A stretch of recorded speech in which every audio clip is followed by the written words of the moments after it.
Vamos iniciar o curso básico de diretor técnico. Nesse ano é a 6ª vez que fizemos o curso, sempre com uma adesão muito importante dos colegas. Para quem nunca participou, né, a gente já sabe que tem alguns colegas que estão vendo pela 2ª ou 3ª vez. Tem a palestra, encerra-se a palestra, é aberto as perguntas.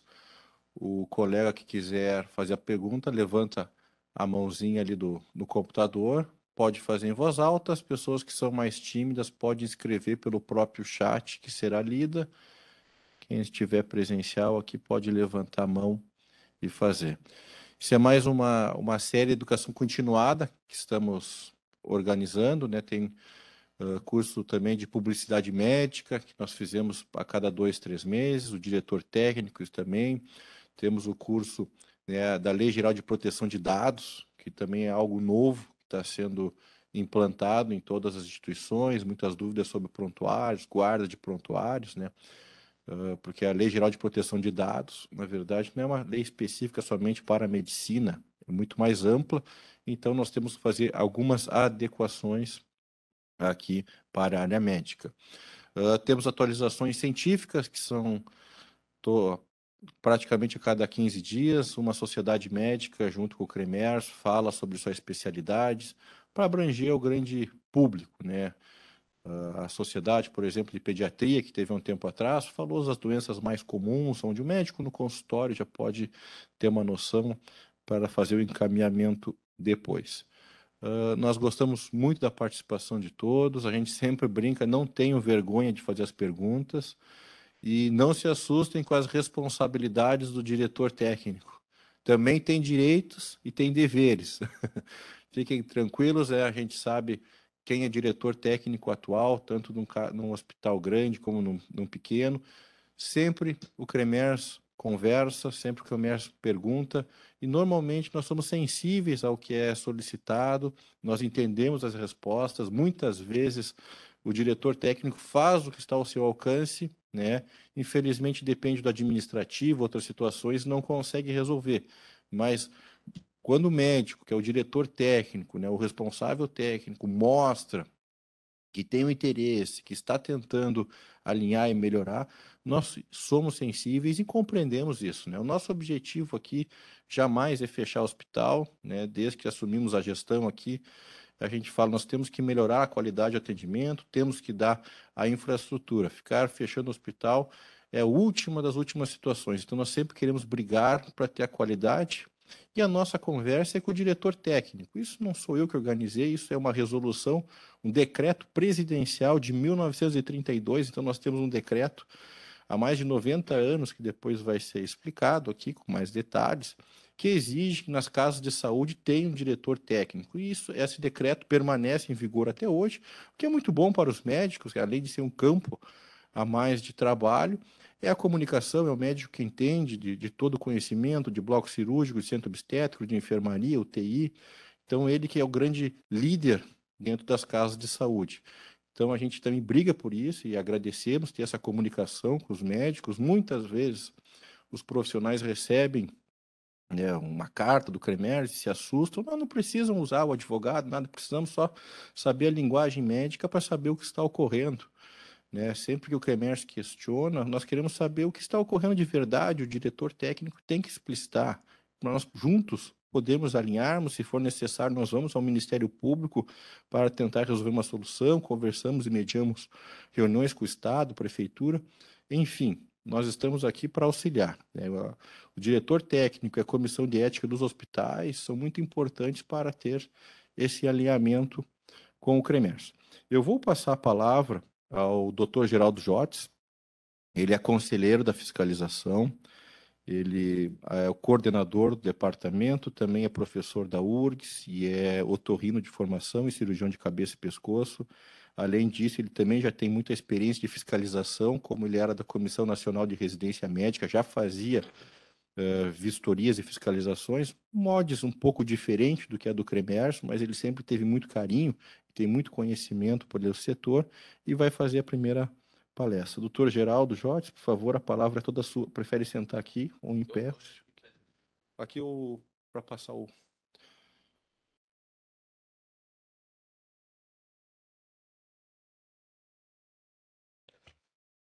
Obrigado, presidente. Boa noite a todos os colegas. Em primeiro lugar, agradeço mais uma vez ao presidente, ao doutor Carlos Esparta, ao primeiro secretário, doutor André Secchini, por essa organização e por essa forma de contribuição aos colegas que fazem a direção técnica dos hospitais, clínicas, instituições de saúde no estado do Rio Grande do Sul.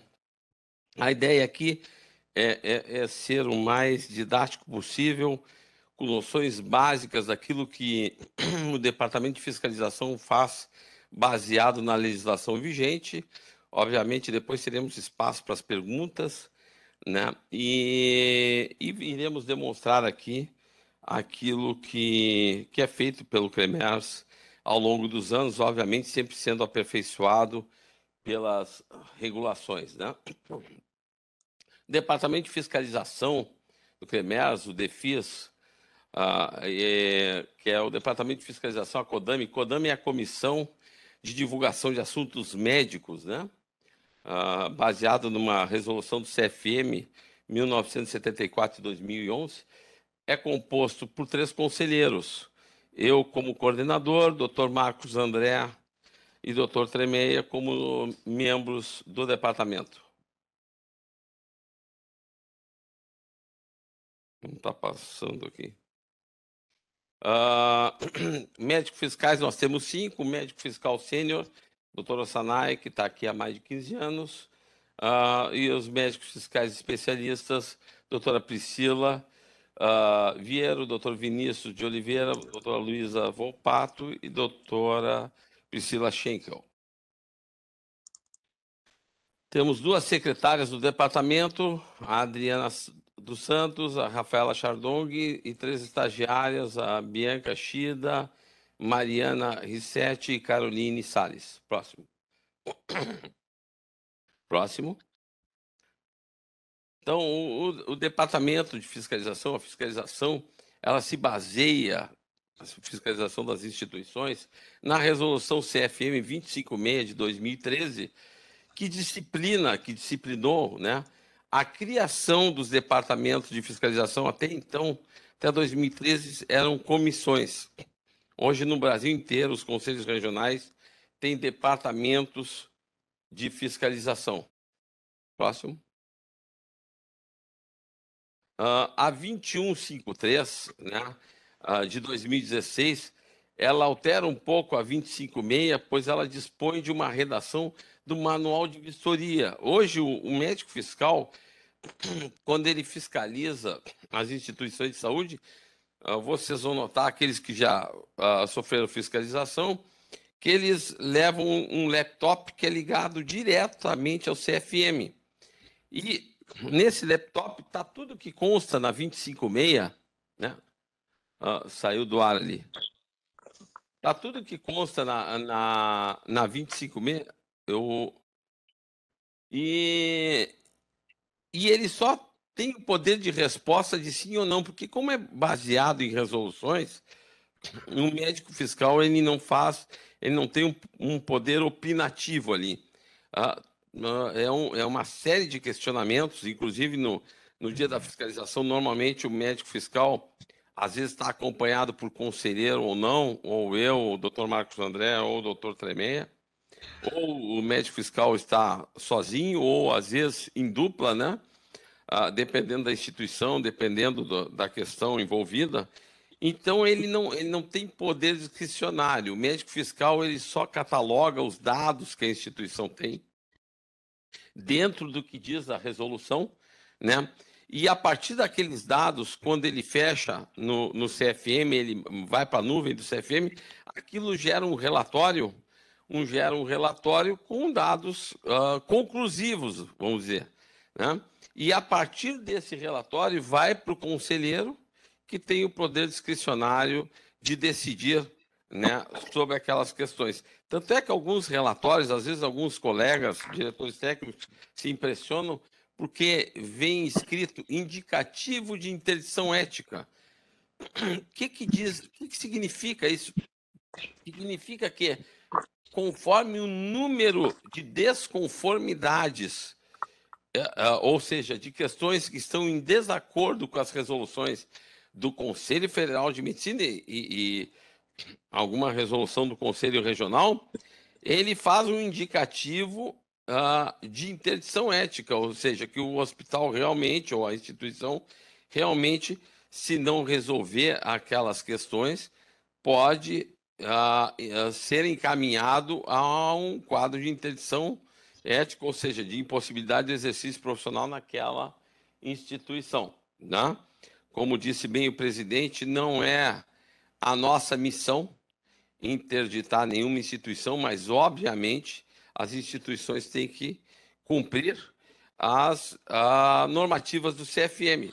E isso sempre é dado prazo, sempre é dado, quando se vê um termo que é muito usado na fiscalização, em virtude das resoluções, que é a inércia, quando a gente vê que a instituição não está inerte, ou seja, que a instituição, ela responde, ela pode não responder tudo de uma vez só, mas ela responde às demandas do conselho, às desconformidades, cabe ao conselheiro, né, a discricionalidade, nós temos essa discricionalidade, de dar mais prazo para responder. Muitas vezes tem coisas que não se resolvem em 15 dias, em 30 dias, se resolve em 60, em 90. Muitas vezes, por exemplo, alvará de bombeiros, que está desatualizado, alguma coisa assim, que dependa de outro órgão público, a gente entende que não adianta cobrar em 30, 60 dias, que a instituição não vai ter. Então, é a questão do bom senso, e por isso eu falo pelos outros dois colegas conselheiros, que a gente tem muito bom senso em saber aquilo que se consegue fazer em menor tempo e aquilo que a gente vai demandar 90 dias, 120 dias, e esse prazo é dado ao colega. E muitas vezes o colega pede mais prazo e a gente vê que o colega realmente está imbuído em melhorar a situação da instituição. O prazo, a dilação de prazo é concedida. Próximo. Mas mesmo quem dá complemento, não vamos esperar baixar. Vê se ele... Próximo, por favor. Tá bem? Eu não estou conseguindo passar aqui. A resolução CFM 1980-2011 ficou aparecendo ali. Ela fixa regras para cadastro, registro, responsabilidade técnica e cancelamento das pessoas jurídicas, né? O que significa isso? Por exemplo, um colega é diretor técnico. Ele saiu para viajar, tirou férias. Ele é obrigado a deixar alguém na responsabilidade técnica da instituição. Não pode ficar sem ninguém. E esse aviso, esse comunicado deve ser feito ao Conselho Regional de Medicina. O que acontece? Na maior parte das vezes, a ausência do colega, né, mesmo que seja por 5 dias, 10 dias, se tiver algum problema no hospital e o conselho não tem essa notificação, qualquer problema que for denunciado, o diretor técnico é chamado a responder uma sindicância, porque está o nome dele ali na responsabilidade técnica. Já se o diretor técnico saiu de férias dia 1º de janeiro, vai voltar dia 30, e ele comunicou o conselho, comunicou a instituição, que está de férias e que vai voltar só dia 30, a instituição tem 24 horas para indicar um substituto no local, tá? Senão a instituição também vai ser chamada à responsabilidade, tá? Mas é importante que os colegas, que são diretores técnicos, avisem o conselho até quando saem de férias, tá? Que isso fique no registro, porque amanhã ou depois, qualquer denúncia que chegue nesse tempo, vai estar o registro na Secretaria Operacional, que o colega disse, olha, naquele período eu estava de férias.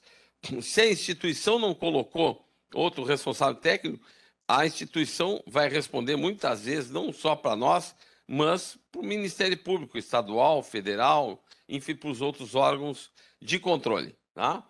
Mas isso é uma questão importantíssima, né, que os colegas devem atentar, que é a transmissão do cargo quando da sua vacância. Próximo. A CODAMI. A CODAMI, criada pela Resolução 1974 de 2011, a CODAMI ela faz uma normativa que está no novo Código de Ética de 2019 da Publicidade Médica, do 111 ao 116, os artigos, está lá essa questão do sensacionalismo, do excesso de promoção, da mercantilização. Hoje é muito comum a gente ver no Facebook, no Instagram, né, nas mídias sociais, a autopromoção de colegas, né? Isso não pode, tem várias questões da CODAMI. Nós temos um curso aqui pelo CREMER só de CODAMI, que está sendo planejado, foi dado um agora, o último, dia 9 de agosto. Né? Terá um outro que é só sobre a CODAMI, mas só para exemplificar a vocês, anúncios sensacionalistas. Na minha clínica eu sou o melhor que faço, tiro ruga da testa ou faço blefaroplastia, o meu equipamento é o melhor que tem no estado. A gente não tem o direito de dizer que aquilo que a gente faz, a gente é o melhor, que o equipamento que a gente tem na clínica é o melhor.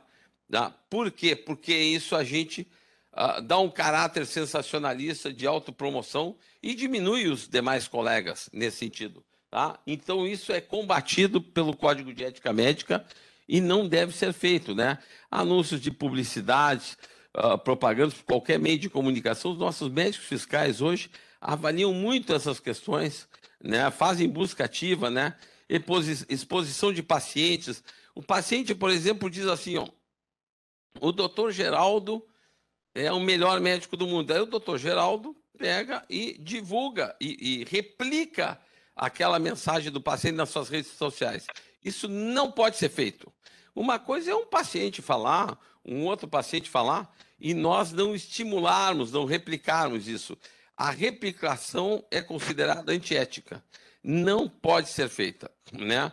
A exposição de pacientes, mesmo que o paciente diga que permite a sua exposição de fotografia, ou antes e depois, isto é considerado antiético.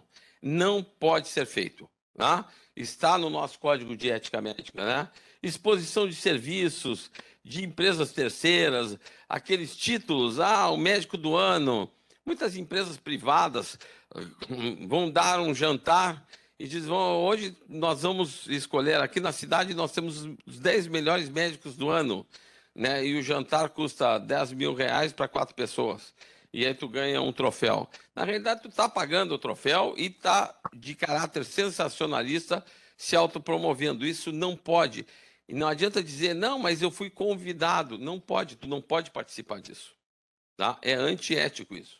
Tá? Então, todas essas questões de autopromoção são controladas, vamos dizer, baseado nessa resolução 1974 de 2011 e nos artigos do Código de Ética Médica no setor de publicidade médica. Próximo. Esse é um setor, aqui no CREMERS, tinha muitas denúncias de exercício ilegal da medicina, e hoje está muito comum, em clínicas de estética, em clínicas de biomédicos, de farmacêuticos, de enfermeiros.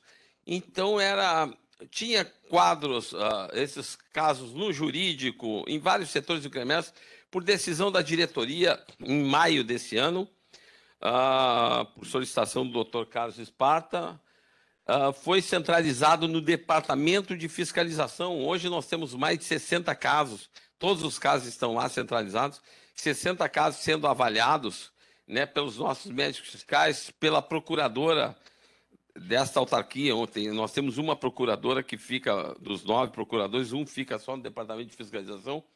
Esses casos todos são avaliados por lá. Nós temos um fluxo de avaliação, onde quando chega a denúncia, é feito um download de tudo que o denunciante manda das redes sociais. Após o download é feita essa questão da admissibilidade, consulta do alvará sanitário do local, análise técnica por parte dos médicos fiscais. Quando tem médico envolvido, porque se tem médico envolvido é mais grave ainda, porque muitas vezes tem médicos que contratam biomédicos para fazer procedimentos médicos na sua clínica. Isso fica pior ainda, porque o médico está dando guarida ao exercício ilegal da medicina. E depois não sabe por que um biomédico abre uma clínica do lado para fazer concorrência para o médico. E aí a gente deixa claro, os conselhos criados, e o nosso conselho, criado a partir da Lei 3.268 de 57, nós podemos fiscalizar a atividade médica, onde tem médico trabalhando.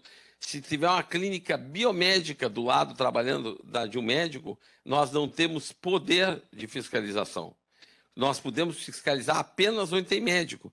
Por isso que o médico não pode ensinar atividade privativa de médico para não médico. Às vezes o médico faz isso por uma questão financeira, né? Só que o futuro ali vai ser diferente. Aquele ali vai virar concorrente. Vai virar concorrente e o conselho não tem poder de fiscalização. O que sobra para o conselho, muitas vezes, é denunciar aos ministérios públicos, à Polícia Civil e Federal, a Anvisa, enfim, mas ele não tem a questão desse controle, né? Essas denúncias são feitas, análise pela autarquia, né?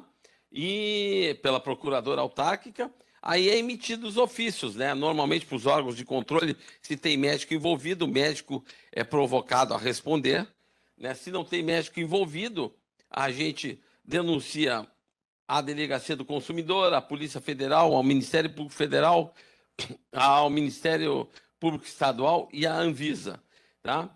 E a resposta ao denunciante sempre é dada também quando as coisas vão se resolvendo, né? E o objetivo disso tudo é combater esse crime contra a saúde pública, que é o exercício ilegal da medicina. Próximo. Próximo, por gentileza. A fiscalização ainda tem normas pela 2147 de 2016, que estabelece os direitos dos diretores técnicos, clínicos e chefias de serviço em ambientes médicos. Próximo. A 2170 de 2017 define as clínicas médicas de atendimento ambulatorial, denominadas clínicas populares, empresas médicas, e determina os critérios para o seu funcionamento perante os conselhos regionais de medicina. Próximo.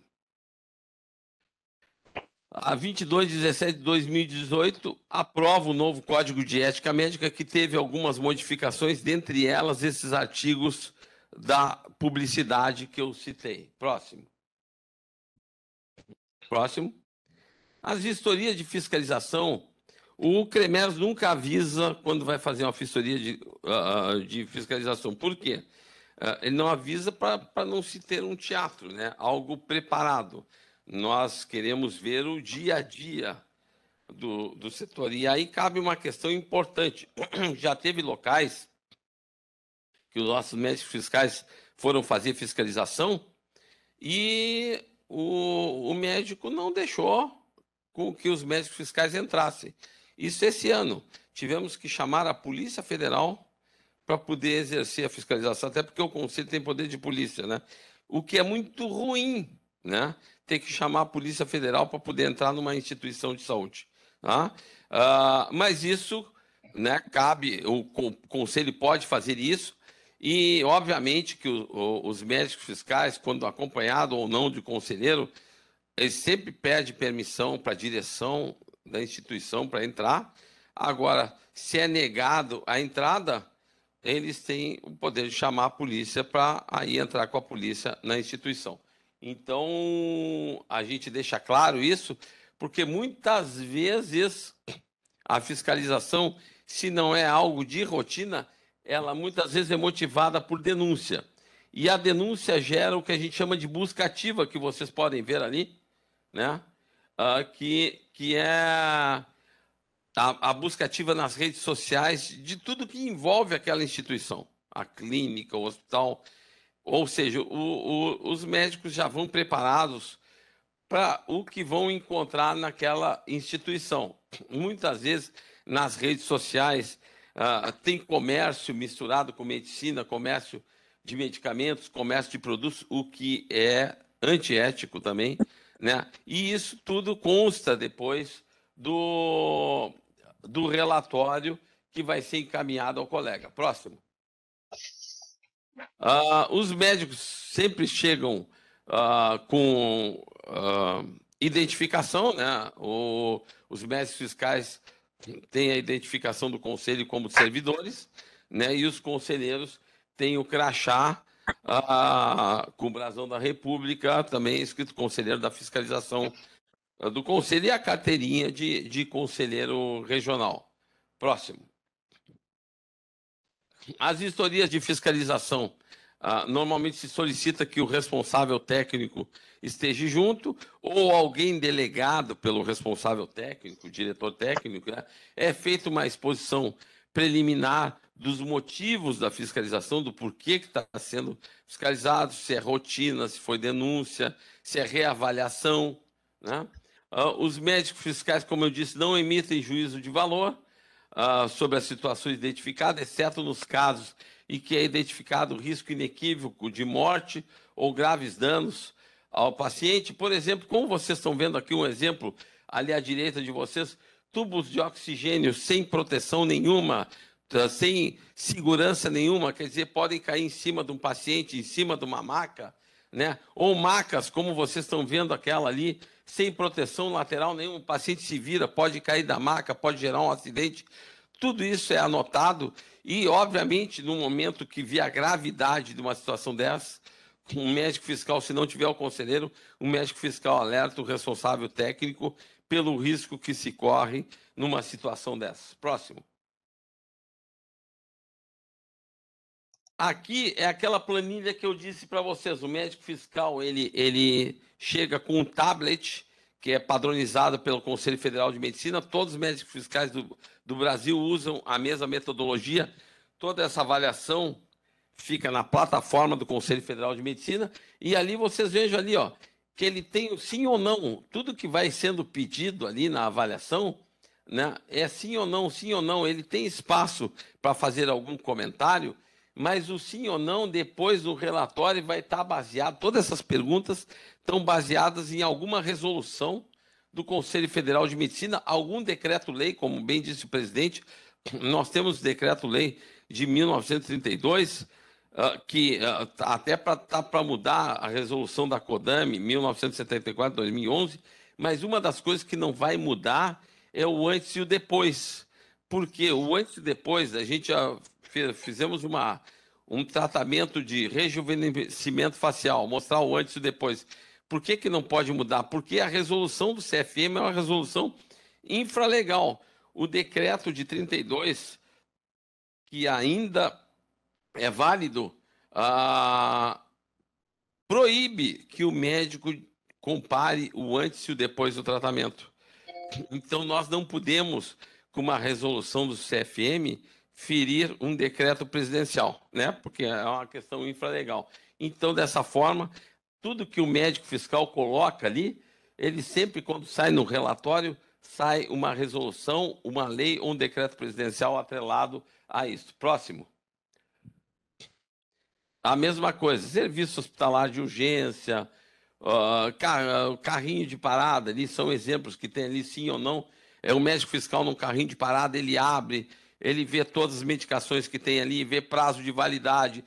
Para vocês terem uma ideia, ele olha a lixeira das instituições do hospital para ver se na lixeira tem medicamentos que não são padronizados no país, se tem medicamentos que são proibitivos no país, isso é grave. Muitas vezes tem algum medicamento proibitivo no país, o médico fiscal vai pedir a nota fiscal daquilo ali. Se não tem nota fiscal, pode inferir que tenha havido algum tipo de crime, contrabando, alguma coisa, o que fica ruim para a instituição. Isso muitas vezes se vê em clínica de estética, produtos não regulamentados no país, utilizados em clínicas de estética. Então, o médico fiscal ele é orientado, ele é treinado a ver tudo, inclusive latas de lixo, né? Então, o diretor técnico tem que estar preparado para essas questões e tem que ter domínio dessas questões, porque ele acaba se envolvendo com isso, né? Recentemente, tivemos caso que se tornou público de, por exemplo, pacientes que vêm a ter problemas com medicações que são vendidas, né, para as instituições hospitalares, e na nota fiscal a medicação veio com miligramas a menos, né? Uma medicação tem que ter 30 miligramas, veio com 3 miligramas. E daqui a pouco o farmacêutico da instituição não viu que essa medicação veio com miligramas a menos. Replica a mesma coisa. E daqui a pouco os pacientes podem estar tomando uma superdosagem de uma medicação que foi vendida com a nota fiscal, um erro técnico que a farmacêutica do hospital não viu, a enfermagem não vê, o médico prescreveu a dosagem e aí tivemos problemas, né? Então, isso volta e meia pode acontecer, se vincula na mídia social e isso causa um transtorno ao diretor técnico também, por mais que não seja um problema dele. Fica demonstrado que o problema foi da farmácia, foi de quem vendeu, mas o diretor técnico também responde essas questões, né? Então, todo esse cuidado, aqui estamos mostrando de uma maneira mais simples, mas o carrinho de parada, tudo que tem dentro, tem que ter origem para aquilo que tem dentro. Não pode ter dentro algo que não tem origem, algo que está vencido. Não pode ter um carrinho de parada que foi revisado há 6 meses atrás, 1 ano atrás. Tem prazos, né? E assim por diante. Próximo. Da mesma forma, vocês vejam a gente fazendo fiscalização numa instituição, é visto tudo que tem, por exemplo, aqui no setor de emergência, o que tem de produtos, né? Quantidade de determinados produtos, validades. Então, tudo é tirado foto, amostragem. Olha ali, eu para variar, estou sempre de branco, né? Mas o médico fiscal do meu lado, tirando foto, pegando cada produto que tem na prateleira e anotando. Então, é detalhado essa questão por setores de hospital, né? As vistorias são feitas por setores e os ambientes, para cada ambiente, a resolução do CFM define o que tem que ter em cada um dos ambientes. Próximo. Revisão de prontuários, análise de fluxo de prontuários. Se o prontuário é acessível a todo mundo, o prontuário eletrônico é aberto, não é aberto, tem certificação, não tem certificação. Todo mundo vê o prontuário, todo mundo mexe no prontuário. Quando alguma pessoa vai mexer no prontuário, aparece ali, você não é médico assistente, você mesmo assim vai entrar nesse prontuário, fica registrado, não fica, né? Se o prontuário ainda é de papel, quem é que tem acesso ao prontuário? O diretor técnico tem que ter conhecimento do que é descrito ali. Os médicos costumeiramente fazem evolução no prontuário, fazem a prescrição, não fazem, né? Então, tudo isso é avaliado por amostragem na instituição. Próximo. Né? A ênfase do ato médico, da segurança, da confidencialidade e da privacidade dos pacientes, né? Os aspectos éticos, como é que eles estão colocados. Obviamente, a época da Covid foi uma exceção, né?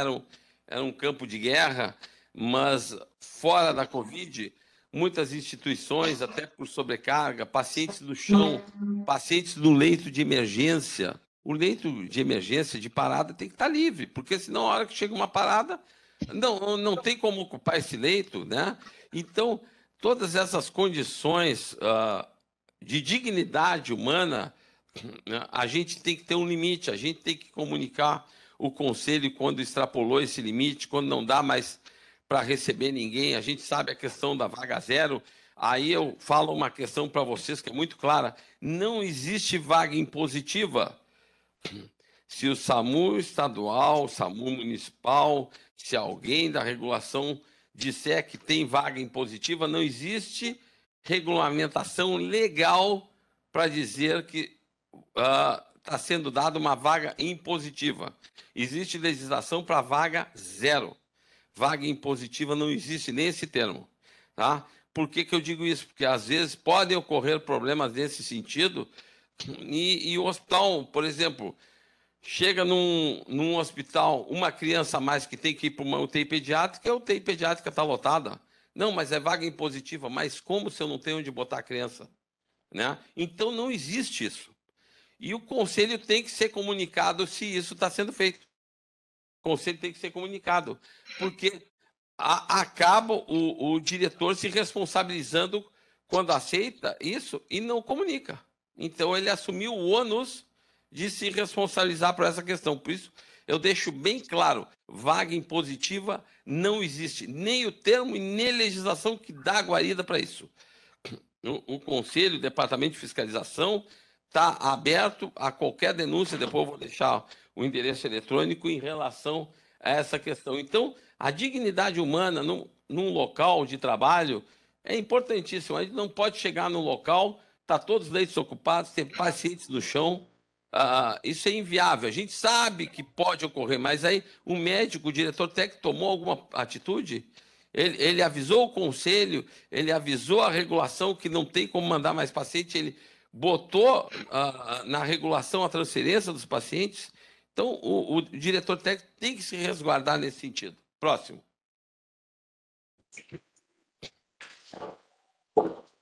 Então, gera relatórios, obviamente é só demonstrativo, isso gera relatórios enormes, a depender das áreas de avaliação que são feitas no hospital, geram relatórios de 100, 200 páginas. Próximo.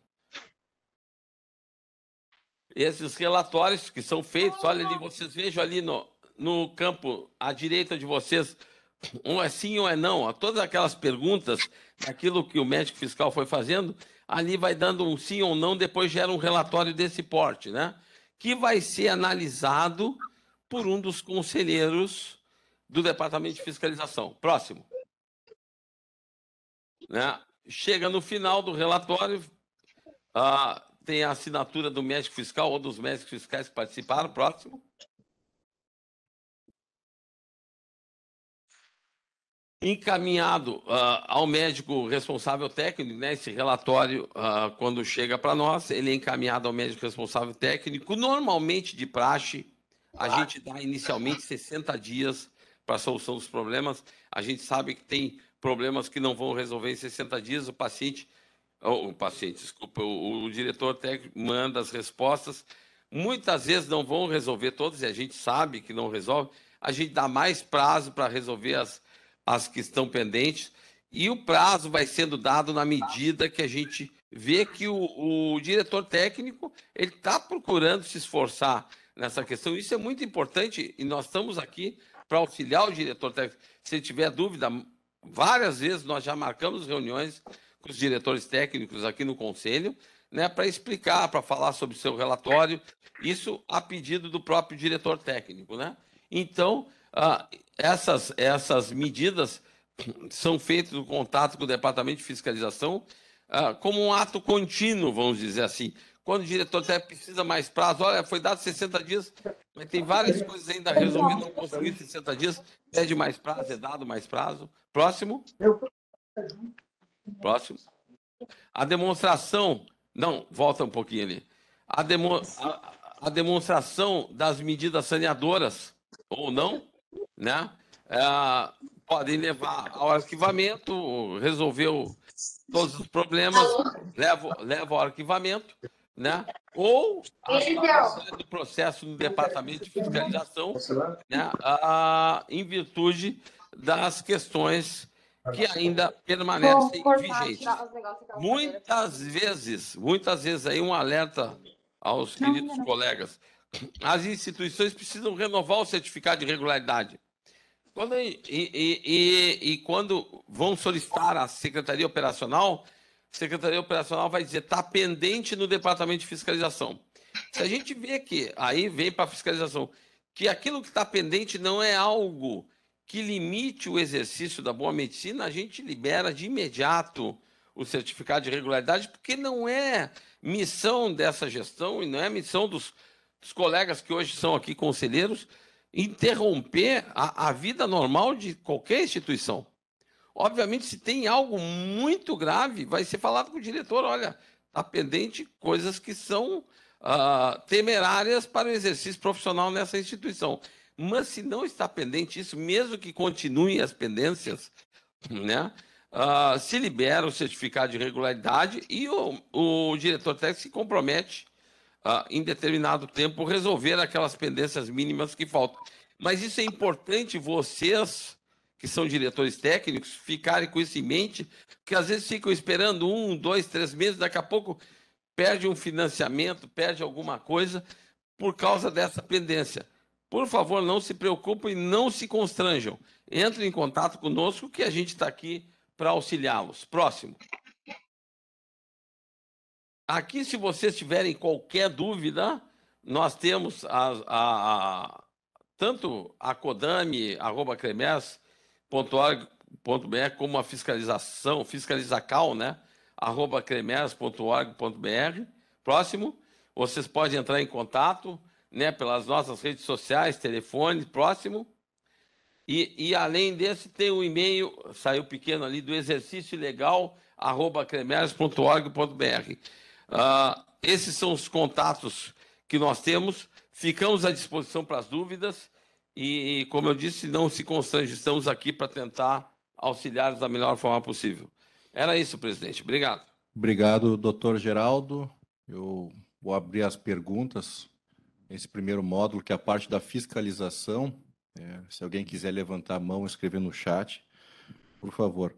Só reforçando que o CREMERS, ele só tem médico fiscal, não tem agente fiscal. Então, nós temos 5 médicos, né, que são concursados e 3 médicos que são conselheiros. Os médicos concursados, eles têm RQE em alguma especialidade, registro de qualificação de especialidade, porém, não é necessário ter a especialidade de acordo, porque tem a capacitação para fazer a vistoria. Sempre o CREMERS vai fazer fiscalização, vai com o carro, é bem expansivo mesmo, justamente para não ter como ter uma fraude ou ter algo novo. Então, o CREMERS para o carro bem na frente, o CREMERS, o conselheiro ou o médico fiscal vão bem simbolizados, tá? Então, isso é muito importante. Segundo, surgiu uma pergunta, claro. Doutora Ariane, qual a diferença entre vaga zero e vaga impositiva? Doutor Geraldo, poderia complementar, por favor? Doutora Ariane, a vaga zero tem a legislação específica para isso.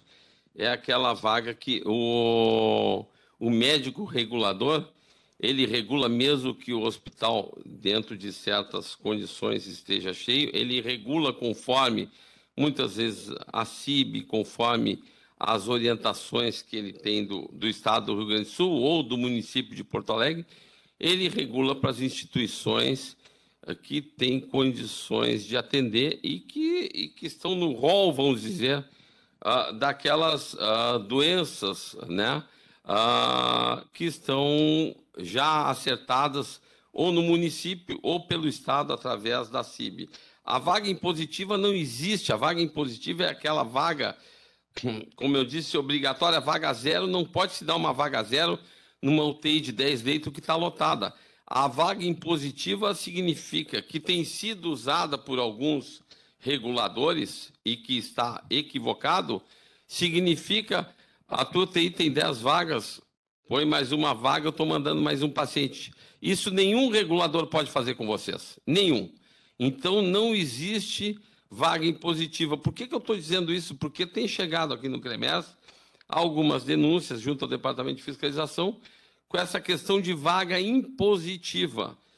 E por isso que eu deixo claro, não tem nem legislação para isso do Conselho Federal e nem do Regional, e não tem poder legal para isso. E a vaga zero é dentro das condições e dentro da capacidade da instituição. Ela tem um pronto-socorro lotado, bom, com vaga zero, é um risco de vida, entra no pronto-socorro.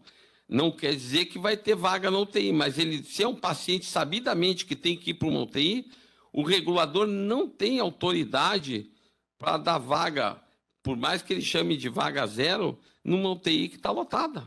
Entendeu? Aí ele diz o seguinte, não é vaga zero, é vaga impositiva. Não, o regulador não pode fazer isso. Não pode. Se fizer isso, vocês têm que denunciar aqui no Conselho, porque esse termo não existe, tá? Por isso que eu estou deixando claro isso. Isso tem surgido. Isso daí, vamos dizer, é a novidade do dia de hoje. Porque nos outros cursos a gente não falou, porque não estava acontecendo muito isso. Isso a gente está notando que nos últimos 30 dias aí tem acontecido um pouco mais essa questão da vaga impositiva. Então, é esse o único alerta. Obrigado, doutor Jado. Vou ler a próxima pergunta. Peraí, volta um pouquinho. Por Tem que favor, voltar ali. voltar ali que... Doutor Caio César, sobre a questão de exposição de serviços, elencado no contexto de mercantilização da medicina. O que feriria a ética nesse sentido? Apenas o fato de alegar superioridade garantir resultados? Interrogado. Não, se a gente observar os artigos do 111 ao 116 do novo Código de Ética Médica da publicidade, é aquilo ali, né? Na realidade, é o sensacionalismo, a mercantilização não pode ser feita, é antiético, né? Mas e não é só a superioridade, eu não posso dizer que eu sou o melhor no que eu faço. Por exemplo, outro dia veio uma consulta, eu sou cirurgião de cabeça e pescoço. Eu não posso dizer que eu sou o melhor que opero tireoide, cirurgia de tireoide, mas eu posso dizer, olha, eu faço cirurgia de tireoide, mas eu não posso dizer que eu sou o melhor. Eu não posso dizer, olha, eu hoje tenho uma técnica, eu tiro nódulo de tireoide por ablação. A ablação é o melhor negócio. Então, aí, na mídia social vai dizer, pô, mas para que eu vou operar com o doutor fulano de tal se o doutor ali faz por ablação? Né? Então, este tipo de sensacionalismo, e para dizer assim, eu sou a referência nisso, isso não pode ser feito. Não pode ser feito. Tá? Do doutor César, há alguma situação que exige algum tipo de especialidade médica para atuação como diretor técnico? O diretor técnico ele tem que ter alguma especialidade médica. Né? Os responsáveis técnicos pelos serviços que tem que ter especialidade. Por exemplo, o responsável técnico pelo serviço de hemodinâmica. Ele tem que ter a área de hemodinâmica no seu portfólio, por exemplo. Né? Então, o responsável técnico de serviços especializados, ele tem que ter aquela especialidade. Agora, o diretor técnico é obrigatório ter uma especialidade, um RQE, pelo menos, registrado nesse conselho. O doutor Giovanni, eu vi que depois o doutor levantou a mão, só vou ler as perguntas escritas. O doutor Michael, em relação à atenção primária nos municípios, como se procede a regularização perante ao conselho? O diretor técnico, só para especificar, vou até me adiantar um pouquinho, pode ser diretor técnico de até 2 pessoas jurídicas. Em relação à atenção primária, postos de saúde, agora são chamados de unidades básicas de saúde, o mesmo médico pode ser diretor técnico de até 10 unidades. Tá? A regularização a gente solicita à Secretaria de Saúde, né? Quando é médico é muito mais fácil, quando o secretário de saúde é médico, a gente tem uma relação mais fácil de comunicação. Quando não é médico, muitas vezes temos esse empecilho e às vezes acaba gerando uma judicialização no caso. O doutor César Augusto, há alguma situação que exige algum tipo de especialidade? Não, essa já passou. Essa já passou. Essa já foi. Doutor Giovanni, quais são as penalidades cabíveis sobre a publicidade com antes e depois em perfis médicos no Instagram? Esse daí eu vou deixar para o doutor Isaia, que é o nosso corregedor que está aqui, falar. Na realidade, ele vai falar da questão da corregedoria, como funciona. O que eu volto a afirmar é o seguinte: não pode a publicação do antes e depois. Não pode por uma questão de decreto presidencial e de resolução do CFM. As penalidades, a questão de corregedoria, eu deixaria para o doutor Isaia depois. Depois depois a gente vai explicar, mas resumidamente, eu vou antecipar um pouquinho aqui, doutor. Bom, deixar para o doutor Isaia. Doutor Charles, boa tarde. Como ficou a situação dos médicos cubanos que participaram do programa Mais Médicos no Brasil? Pode permanecer no Brasil e atuar em plantões de pronto atendimento? Então, o programa Mais Médicos, ele está encerrando aos poucos e entrando no programa Médicos pelo Brasil, né? Então, o contrato que foi feito pelo antigo governo era 6 anos, quando foi, e está sendo substituído gradativamente. Esses médicos que são cubanos, que na verdade não são médicos, porque não são registrados no Conselho Regional de Medicina, eles só podem atuar sob supervisão de um médico brasileiro, que é o responsável, e só pode atuar na unidade básica de saúde. Exatamente. Ele não pode fazer plantão no hospital. E se ele trabalha na unidade básica de saúde X, ele não pode fazer nada fora daquela área de atuação, porque ele só atua naquela unidade, teoricamente, sob supervisão do médico brasileiro. A próxima. Em clínicas sem especialidade de atendimento ambulatorial, a necessidade do médico ter requer? A princípio, não. Não há necessidade nessas clínicas. Boa noite, doutor Carlos. Passou uma. Doutor João Fernando, qual a definição de mercantilismo da medicina objetivamente? Acho que Mercantilismo, por exemplo, tu tem uma clínica médica que tu vende produtos, tu tem uma clínica de estética, tu vende produto de beleza, né? Tu exercita quase que a farmácia, por exemplo, enfim, tu vende produtos junto com o trabalho médico, tu vincula isso, né? Tu faz a mercantilização da medicina, né? Enfim, é uma das formas de mercantilização, né? Dr. Carlos Ramos, boa noite. Por favor, trabalho em um hospital de olhos. Não temos nenhum profissional do corpo clínico que trabalhe exclusivamente no hospital. Como fazer com o cargo de diretor técnico, se na instituição em que trabalho foi exigido do diretor técnico que trabalhe todos os dias da semana no hospital? O CREMERS não exige que o diretor técnico trabalhe todos os dias na instituição. Tanto é que é permitido que o diretor técnico seja de até 2 instituições. Ao horário, se vai de manhã, de tarde, de noite, nós não cobramos. O que nós cobramos é a atuação, né? Tem que ser presente a máximo da carga e ser conhecedor dos problemas. Então, se esse hospital tá exigindo disso, é alguma coisa específica deles, né? Porque o CREMERS não exige isso. Dr. Terza, se basta o diretor técnico ter um requer no CREMERS, poderia, por exemplo, o médico com especialidade em reumatologista ser diretor clínico em uma clínica de imagem? Não, porque aí é uma área, como eu citei, de especialidade. Não é de um hospital.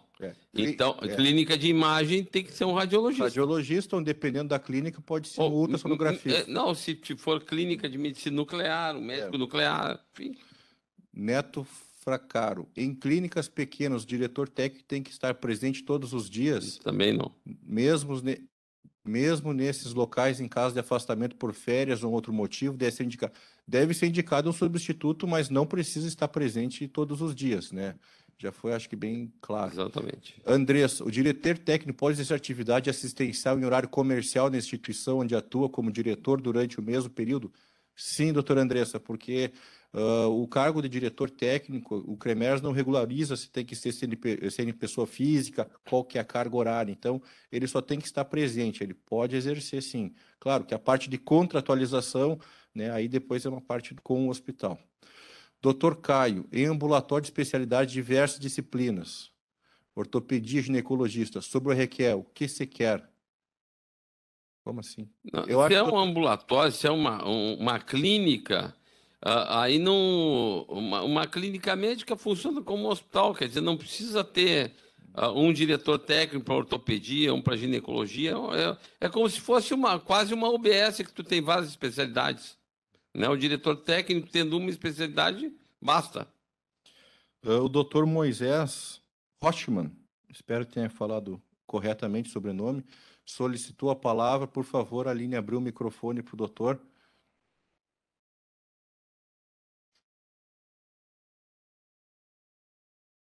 Não está presente mais? Não, Moisés está ali, sim. Está ali? Que agora, estão me ouvindo? Sim, estamos lhe ouvindo. Então, a pronúncia do nome foi corretíssima aí.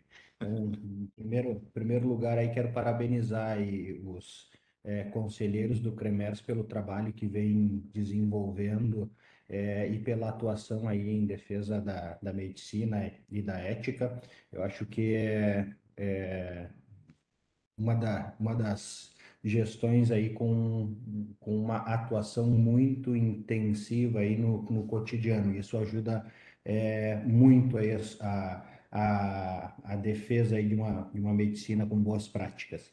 Mas minha pergunta é relacionada aí principalmente às regras de publicidade e propaganda, porque a gente sabe que principalmente as redes sociais, elas possibilitam aí inúmeros formas aí de transmitir resultados, e por vezes isso acaba gerando uma certa competição desleal, uma vez que tu não consegue fiscalizar e chegar em todas as publicações que são realizadas, ou em todas as campanhas de marketing realizadas. De que maneira isso pode ser trabalhado, isso deve ser trabalhado? Eu queria perguntar mais no sentido do que não pode, mas de que maneira a gente pode trabalhar isso de maneira legal. E sobre depoimentos de pacientes, a gente deve evitar a exposição de pacientes, mas se tu tiveres aí depoimentos de pacientes de forma voluntária, sejam em textos, em redes sociais ou em vídeos gravados, isso pode ser utilizado como publicidade aí dentro do serviço médico? Nós vamos abordar um pouquinho, mas o senhor já está convidado para o nosso próximo curso da publicidade e propaganda, doutor Moisés. Doutor Geraldo, por favor. Doutor Moisés, deixa eu lhe dizer o seguinte. Na realidade, os pacientes podem elogiar os mais diversos serviços, instituições e médicos. O que a instituição não pode fazer é replicar nas suas redes sociais os elogios, porque aí eu vou lhe dar o contraponto. Como é que a gente sabe que uma instituição que tem um grande poder econômico não pagou 1.000 pessoas para elogiar o serviço e a instituição replicou? O senhor entendeu? A gente tem que defender a boa medicina, temos que defender a medicina feita com qualidade, os colegas que trabalham com qualidade, e a gente também tem que cuidar para que o poder econômico não tome conta, porque o senhor sabe que isso existe. Se nós fizermos, assim como tem propagandas eleitorais, quem está no meio de uma eleição, tem gente que ganha 4 milhões para fazer propaganda, tem um poder de fogo maior do que quem ganha 100 mil reais do fundo eleitoral para fazer uma propaganda. Então, se a gente pagar 1.000 pacientes para dizer, olha, o hospital X é o melhor hospital do país, porque não me trataram assim, e aí o hospital replica tudo aquilo, o que sobra para os demais hospitais? Então, a parte antiética é replicar os elogios. Não pode. Né? E isso, se detectado, eu vou lhe ser muito sincero, nós não conseguimos detectar tudo. Muitas vezes, o que chega para nós ou é busca ativa dos fiscais ou é denúncia. Toda denúncia é apurada, 100% das denúncias. A vantagem é que a denúncia no Departamento de Fiscalização, que eu coordeno, nós não identificamos o denunciante. Nós pedimos explicação para a instituição sem identificar. Entretanto, no momento que a gente averigua que tem um ilícito, indícios de ilícito ético por parte do médico, quando nós encaminhamos a corregedoria, isso depois o doutor Isaia pode explicar, lá certamente a denúncia é identificada, né? Mas na fiscalização não.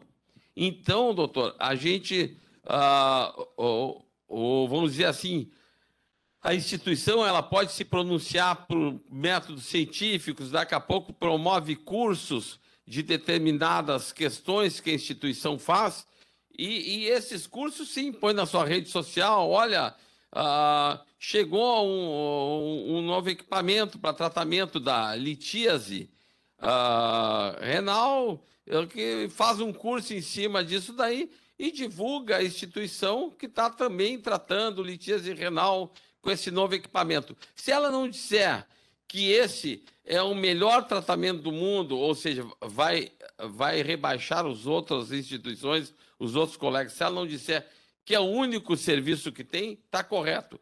Se ela disser que é mais uma forma de tratar a litíase renal, tá adequado. Tá? Então, é nesse sentido, doutor. A gente não pode ser sensacionalista em dizer que a nossa instituição tem sido a mais elogiada, nossa instituição é a melhor, eu sou o melhor. Mas aí vou lhe dizer como professor universitário, a mídia científica é a melhor propaganda que tem. Se o senhor conseguir trazer coisas científicas para a sua instituição e divulgar a parte científica, essa é uma mídia bem aceita e está amparada no Código de Ética. O doutor Giovanni, em caso de alguma judicialização contra a instituição pelo óbito de um paciente, o diretor técnico responde somente no conselho ou também na justiça comum? Pode ser acionado na justiça comum, sim. Tá? O conselho, quando é instigado e solicitado uma sindicância, solicita a manifestação do diretor técnico. Por exemplo, faleceu um paciente no meio de uma cirurgia de cesariana. Nós solicitamos ao diretor técnico o prontuário, né? Queremos saber o que tem no prontuário, o que foi descrito, descrição cirúrgica, né? E aí depois é gerada uma sindicância que pode ouvir os médicos envolvidos ou não. Mas na parte judicial, civil, ele pode ser responsabilizado, sim. Doutora Juliana, esse curso disponibiliza certificado? Sim, doutora Juliana, fica na Starline, dentro do nosso site do CREMERS, tem uma pequena prova que é muito difícil, fui eu que fiz, de 4 questões, que depois que aqui encerrar o curso já pode fazer. O doutor Moisés, perfeito, muito obrigado. Doutor Carlos, boa noite. Foi identificado em minha instituição como anúncio de especialidade não reconhecida pela Comissão Mista de Especialidade. Exemplo, plástica, ocular, passou oftalmopediatria e outras, classificado como uma irregularidade. Teríamos que ver concreto aí, a gente estuda o caso concreto, doutor. Se o senhor fizer uma denúncia para nós, pode, na fiscalização, por exemplo, nós vamos avaliar isso que está sendo noticiado e nós vamos solicitar explicação. Tá? Pode solicitar aí como um caso concreto. Isso. O e-mail que está aqui atrás é CREMERS Fiscalizacal, né? Fiscalizacal@cremers.org.br. Fiscalizacal. Tá? Uma clínica de cirurgia plástica é obrigatório que o diretor técnico seja mandatoriamente um cirurgião plástico ou pode ser o sócio anestesiologistas? Se a clínica é atividade fim, né, teria que verificar também um caso concreto. Se a atividade fim da clínica for cirurgia plástica, sim. Mas casos concretos é difícil a gente avaliar sem verificar todos os poréns que podem ter nessa razão social. Aí, presidente, se me permite, é por isso que muitas clínicas onde não tem cirurgião plástico, onde não tem dermatologista, clínicas de estética, põe qualquer médico responsável com qualquer especialidade e chamam de clínica de estética, né? Então, tem que ter cuidado com isso, né? Como disse o presidente, se é uma área afim, se vocês têm dúvida, faça a pergunta ao CREMERS que nós respondemos. Tá. O doutor Moisés, outra pergunta. Qual é a responsabilidade do diretor técnico diante de conduta inadequada de um colega do serviço? Em que situações o diretor técnico responde solidariamente? Vamos por vez. Então, a conduta adequada no serviço. Depende do tamanho da instituição, o hospital, encaminha para a comissão de ética do próprio hospital, o hospital vai fazer uma oitiva, ouvir, encaminhará para o conselho e dará andamento, né? Como já foi dito aqui, as comissões de éticas já são braços. E depende do caso concreto também, né, do caso concreto, né? E se for hospitais menores, situações menores, encaminham. A segunda parte da pergunta, em que situações o diretor técnico responde solidariamente? Por exemplo, há uma contaminação na esterilização do material de cirurgia. Muitas vezes o diretor técnico não tem esse controle, mas ele tem que estar em cima e verificar. Então, isso pode ser um caso respondendo solidariamente. Um exemplo aqui, não sei se o doutor Geraldo gostaria de dar. Não, é da mesma forma. Todos aqueles casos em que o diretor técnico não tomou uma atitude frente a uma irregularidade, ele pode ser chamado a responder solidariamente, né? Então, se ele detectou uma irregularidade e ele não denunciou, no mínimo, a comissão de ética do hospital ou ao próprio CREMERS, ele não tomou nenhuma atitude para afastar, chamou reunião de corpo clínico, afastar o colega para que fosse avaliado, enfim, ele pode vir a responder solidariamente, mas isso também depende do caso concreto, que isso também é afeito ao nosso querido corregedor, a corregedoria, né? O doutor Isaia pode falar isso melhor, porque é uma Câmara de Sindicância que vai avaliar se o diretor técnico, num caso concreto, tem essa responsabilidade ou não. Boa noite. Como age o CREMERS quando uma clínica ou um serviço de SOS remoções é denunciado por não ter inscrição junto a este conselho. Já fiz algumas denúncias e nada aconteceu sob a justificativa que não tem CNPJ.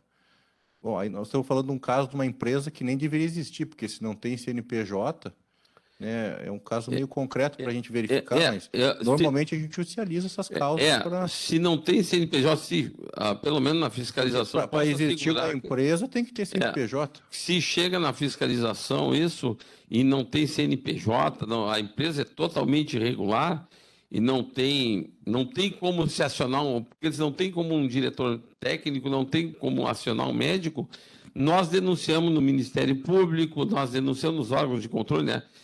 Se não envolve SUS, normalmente é Ministério Público Estadual e Delegacia do Consumidor, que é a Delegacia da Polícia Civil. Poderiam repetir ou escrever aqui o e-mail para solicitar investigação da prática ilícita? Já foi respondido ali.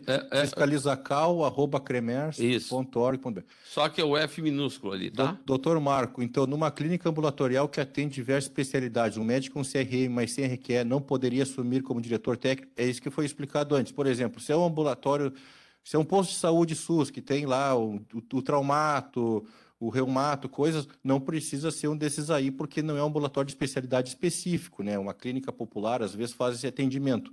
Mas em uma clínica que tem várias especialidades, que anuncia, que tem que ter os RQE, sim, tem que ter alguém com RQE como diretor. Doutor Geraldo, gostaria de complementar? Não, é isso mesmo, presidente. Eu não sei se tem mais perguntas. Eu vou encerrar aqui, só para a gente ter uma pausa, depois vai ser aberta a nova rodada após a corregedoria, para fazer as perguntas. Doutora Luciane Peixoto. Tem que franquear ali. Oi. Estão ouvindo? Sim, doutora. Tá. Eu sou de Santana do Livramento e tem várias questões aqui, mas o que eu já tenho uma certa experiência, está sendo muito esclarecedor o que vocês estão explanando. Eu queria parabenizá-los. Mas, assim, eu não consegui, lá no início, o doutor falou com relação o diretor técnico vai sair de férias. Ele comunica, ele tenta conseguir um substituto, comunica o Conselho de Medicina, mas no caso aqui da minha cidade, que é meio confusa, assim, porque tem médicos do Uruguai, tem outras coisas, se eu não conseguir um substituto, eu comunico a administração do hospital, já que eu tenho um cargo ligado à administração do hospital, e eles são responsáveis por conseguir esse médico para me substituir.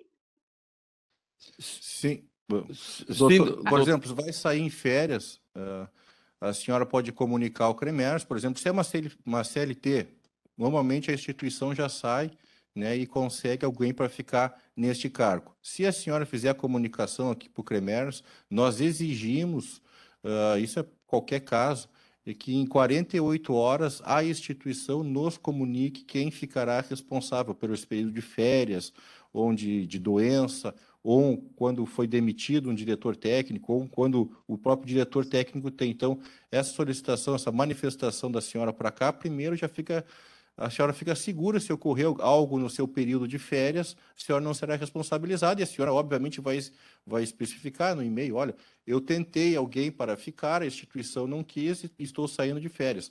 E aí nós vamos fazer para o administrativo uma comunicação que em 48 horas tem que resolver essa situação. Acho que foi bem claro, doutor Geraldo? É isso, doutora. Na realidade, vocês, diretores técnicos, têm que se resguardar, né? A instituição pode não ter gente para substituir, mas se vocês protocolarem na instituição, protocolei com o administrador, com o provedor, que estou saindo de férias 30 dias. E vocês automaticamente comunicaram ao conselho, se nesse período das férias de vocês tiver alguma intercorrência com a instituição, vocês não vão ser acionados, porque vocês comunicaram ao conselho e ficou bem caracterizado que naquele período você não estava. A instituição é provocada, como bem disse o presidente, ela tem que, em 48 horas, colocar outro nome, sob pena de ela sofrer, a instituição sofrer sanções. A gente pode entrar com medidas junto aos órgãos de controle ou até com ação contra a instituição, obrigando a instituição a colocar. Lógico que isso seria uma coisa mais dura, vamos dizer assim, do Conselho. mas tem que ter um responsável técnico. Agora, vocês, muitas vezes, por que eu falo isso? Porque a gente tem que se proteger nessa questão. Vocês têm que ter esse cuidado de comunicar o conselho. Senão, é como se vocês continuassem, mesmo que depois gere alguma sindicância, algum processo, e você diz, mas eu não era diretor técnico naquela época, eu estava de férias, estava viajando. Sim, mas onde é que vocês comunicaram isso? Então é importante deixar isso bem claro. Eu vou abrir a palavra ao doutor Tiago Bonilha, que foi nosso delegado lá em Camaquã, num período. Muito obrigado, doutor Tiago. Boa noite. A minha pergunta deve ser a realidade, de repente, de outros hospitais, como que eu trabalho de médio porte. Com essa pejotização, vamos dizer assim, terceirização de escalas médicas, a gente vê que o corpo clínico tem ficado cada vez mais fraco, cada vez mais ausente, né? Então, o que a gente tem visto, por exemplo, na minha realidade lá, atualmente eu sou diretor técnico, a gente está sem diretor clínico, sem comissão de ética, e com um corpo clínico praticamente não atuante, né? A partir do momento que as escalas foram terceirizadas, cada dia aparece um plantonista diferente, um colega diferente trabalhando, né? E a gente já tentou por várias ocasiões provocar, né? Fazer reuniões, fazer juntas, fazer com que o corpo clínico do hospital efetivamente assumisse. Qual o papel, qual a obrigação do diretor clínico nesse envolvimento aí, nessa tentar voltar a ter o corpo clínico? Como atua um diretor técnico que não tem diretor clínico, que não tem comissão de ética, né? Como é que fica essa situação aí? Até onde vai a minha responsabilidade? É o Cremers que vai, de repente, procurar ou fazer esse apontamento da falta do diretor clínico? Enfim. Tá, então essa é uma pergunta que surge, vamos ter que fazer um pouquinho de debate antes. O diretor técnico é decreto-lei. É uma lei que existe que exige ter o diretor técnico. O diretor clínico, ele foi criado através de resolução do Conselho Federal de Medicina. Resolução, infelizmente, não é decreto nem lei. Então, surgiu alguns movimentos, principalmente aqui em dois grandes hospitais de Porto Alegre, para não ter eleição de diretor clínico e não ter o diretor clínico. Foi judicializado por nós, juntamente com o Conselho Federal de Medicina. Esse movimento começou pela Santa Casa de Minas Gerais, se não me engano. E no primeiro movimento, o CFM perdeu lá em Minas Gerais e nós aqui também perdemos em primeira instância. Não podemos estar exigindo porque não está em lei isso. Um outro grande hospital que teve aqui, nós conseguimos conversar e na base do diálogo e da conciliação existiu. Então, nós estamos partindo para a estratégia de conversar com o diretor técnico, conversar com o corpo clínico, conversar com o administrativo, justamente para mostrar a importância de ter um diretor clínico. Porque o diretor técnico é praticamente o representante da instituição e o diretor clínico do corpo médico, né, o corpo clínico. Isso está dando certo, né? E aí a primeira eleição é solicitada pelo diretor técnico, após o diretor clínico, que pode ficar solicitando, que deve exigir a eleição, baseado sempre no regimento interno da instituição, né? Que nós temos um regimento interno padrão. Existem algumas variáveis que nós podemos permitir ou não. Acho que tem alguém com o microfone aberto, aí só solicitar para desligar. Então, nessa parte, nós estamos fazendo essa estratégia. A judicialização, nós estamos indo para um caminho que está meio complicado para nós. Até a gente nem gosta de expor muito isso, né? Porque, infelizmente, foi uma derrota que correu na primeira instância do Conselho Federal e do CREMERS, isso já há vários anos, até antes da nossa gestão. A parte da pejotização, que sempre perguntam por nós, terceirizei o serviço de pessoa jurídica da obstetrícia no Hospital X. Aquela empresa tem que ter um diretor técnico lá, o diretor técnico é o responsável. Quem é o responsável pelaquela escala? Inicialmente, o diretor técnico do hospital é responsável por todo o hospital. E aquela empresa que é terceirizada, que é a pessoa jurídica, tem que ter um diretor técnico que é o responsável pela escala. Vou pegar um exemplo, o diretor técnico do hospital de Camaquã, radiologista, por exemplo. Obviamente, se tiver algum problema de falta de plantonista na maternidade, provavelmente ele não vai ser apto a fazer. Então, ele tem que cobrar desse responsável técnico do serviço, independente se for uma pessoa jurídica ou uma CLT. E, obviamente, depois o doutor Isaia, sempre que fala nisso, esse responsável tem que ter um plano B para conseguir. O médico é obrigado a ficar no plantão mais uma quantidade de horas e depois o diretor técnico tem o direito, provavelmente o dever, de fechar o serviço, né? Explicar, estou sem o profissional na área de anestesia, no centro obstétrico, vou ter que fechar um entre aspas. É isso que ocorre.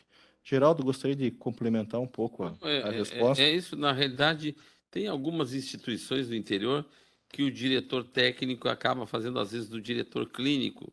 Não é de praxe, não é o comum, mas às vezes acontece, né? Mas agora, como bem colocou o presidente, tem funções diferentes, né? E a principal é que isso, o diretor técnico tem que dar as condições para o exercício da boa medicina, né? E o diretor clínico representa o corpo clínico, não é funcionário do hospital, representa o corpo clínico perante a instituição hospitalar. É basicamente isso, presidente. Perfeito. Então, eu vou pedir para encerrar agora, para a gente dar pausa aqui, uns 15 minutos para um cafezinho. Tem só mais uma pergunta. João Fernando Santos, com a saída voluntária do diretor técnico, quanto tempo uma clínica pode funcionar sem diretor técnico? Com a saída voluntária ou involuntária, é 48 horas. Que eu acho que até já tem comentado numa resposta. Tem mais alguma pergunta, Aline? Não?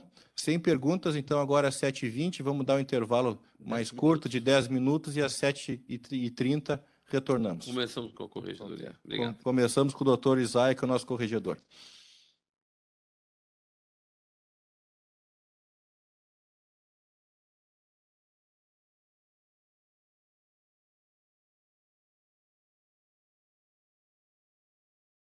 Aline, abre o microfone, por gentileza. Boa noite a todos. Vamos iniciar com a nossa segunda parte do módulo, que é com o Dr. Carlos Isaia Filho, nosso corregedor atual, já foi presidente, médico gineco-obstetra aqui de Porto Alegre, que vai falar sobre a corregedoria e o diretor técnico. Dr. Carlos Isaia, a palavra é toda sua.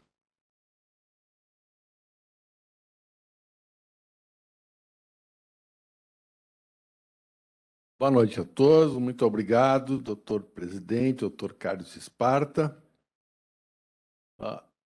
Nos dá uma satisfação muito grande. Nós já estamos, eu acho que no 4º curso, né, doutor Esparta? 6º. Já estamos no 6º curso para diretor técnico e sempre com uma audiência fantástica. O que mostra a importância do cargo de diretor técnico e também da necessidade de todos os diretores técnicos estarem bem alicerçados do seu ponto de vista técnico-profissional. Eu sempre começo essa aula contando um fato que aconteceu. Um colega meu, a questão de um ano atrás, me ligou e disse: olha, Isaia, eu queria a tua opinião. Eu fui convidado a ser diretor técnico de um hospital. O que tu acha? Digo, olha, meu amigo, tu tem tempo? Tu te dá bem com o corpo clínico? Tu está em comum acordo com a direção do hospital? Tu tem RQE? Eu sabia que ele tinha. Se tu preenche todos esses pré-requisitos, aceita. Caso contrário, não aceita. Eu diria que dentro de uma estrutura hospitalar ou uma clínica, o cargo que exige mais coragem para assumir é do diretor técnico. É uma responsabilidade extremamente grande. Ora, a corregedoria do Conselho, bem como a fiscalização, o nosso primeiro objetivo não é punir, fiscalizar. Não, é tentar instruir, tentar dar condições aos colegas médicos, aos colegas diretores clínicos, aos colegas diretores técnicos, que possam atuar da melhor forma possível. A nossa primeira função é preventiva, é instrutiva. E é assim que a gente pensa e tem agido aqui dentro do Conselho. Ora, Só para, antes de iniciar praticamente dentro da legislação de diretor técnico, como funciona a corregedoria? A corregedoria funciona através de denúncias. Denúncias que nos chegam através de médicos, através de pacientes, através do Ministério Público, através da ouvidoria, através da fiscalização.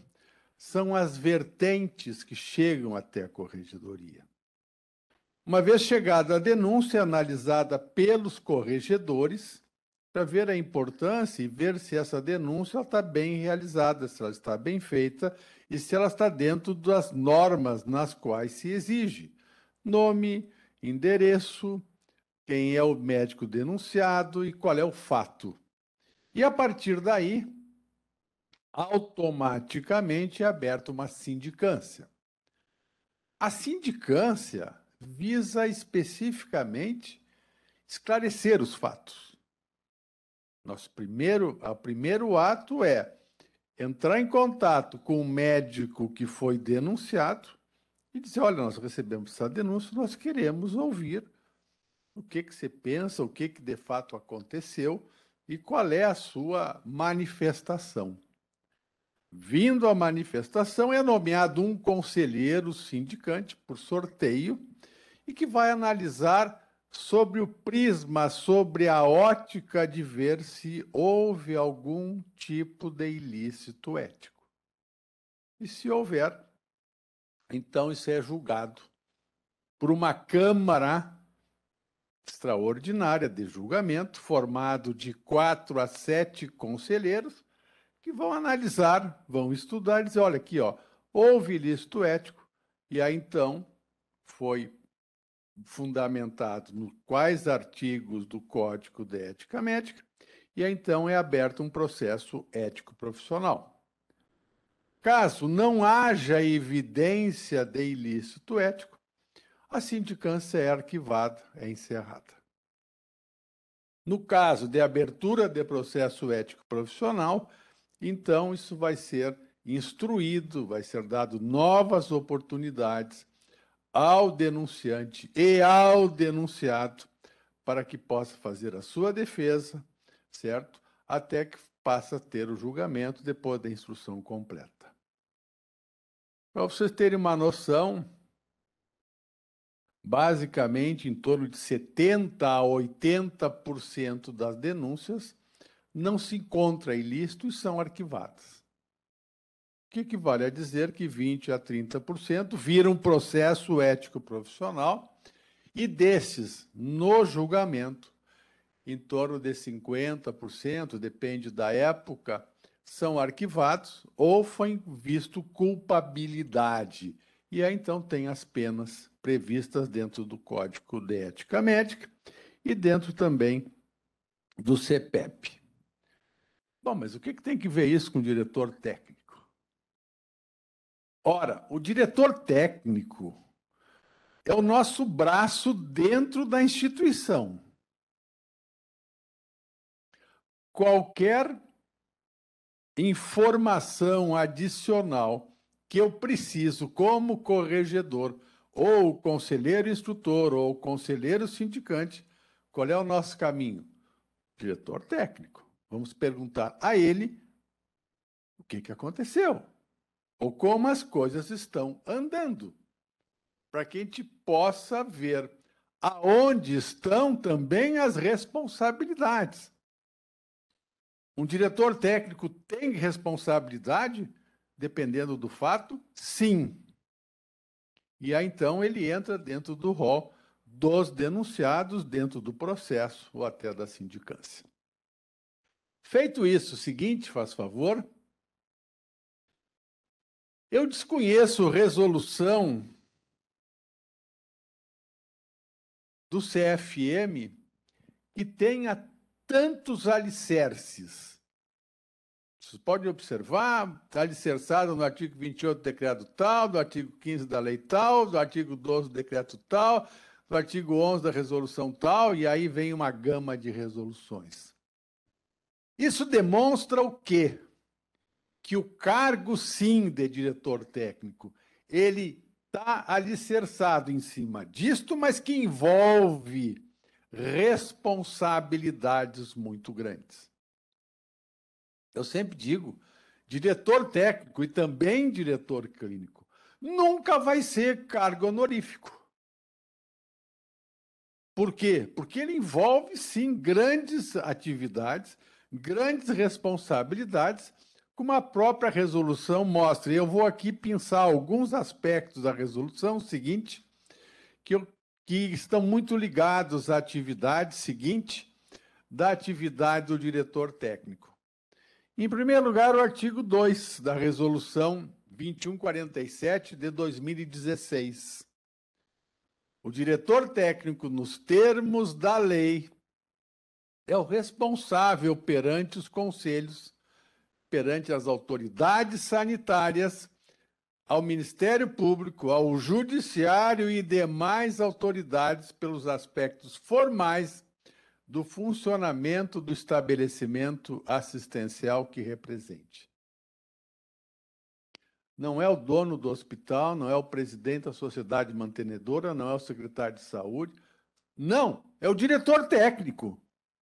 É ele que eu tenho que chegar e ele é o responsável e cabe a ele, sim, se manifestar sempre que demandado, que solicitado, aos diversos órgãos, conselhos, Ministério Público, Judiciário e por aí vai. Isso traz um peso muito grande, uma responsabilidade muito grande. Seguinte, ora, se nós pegarmos o parágrafo 2º do mesmo artigo, vem um aspecto que talvez seja o aspecto mais importante da atividade. Ou seja, assegurar condições dignas de trabalho e aos meios indispensáveis à prática médica, visando o melhor desempenho do corpo clínico e demais profissionais de saúde, em benefício da população, sendo responsável pelas faltas éticas decorrentes de deficiências materiais, instrumentais e técnicas da instituição. Opa! Que história é essa? Eu, diretor técnico, você responsável pela atividade da enfermagem, está correndo bem ou não? Eu, diretor técnico, você responsável pelo técnico que cuida do oxigênio do hospital?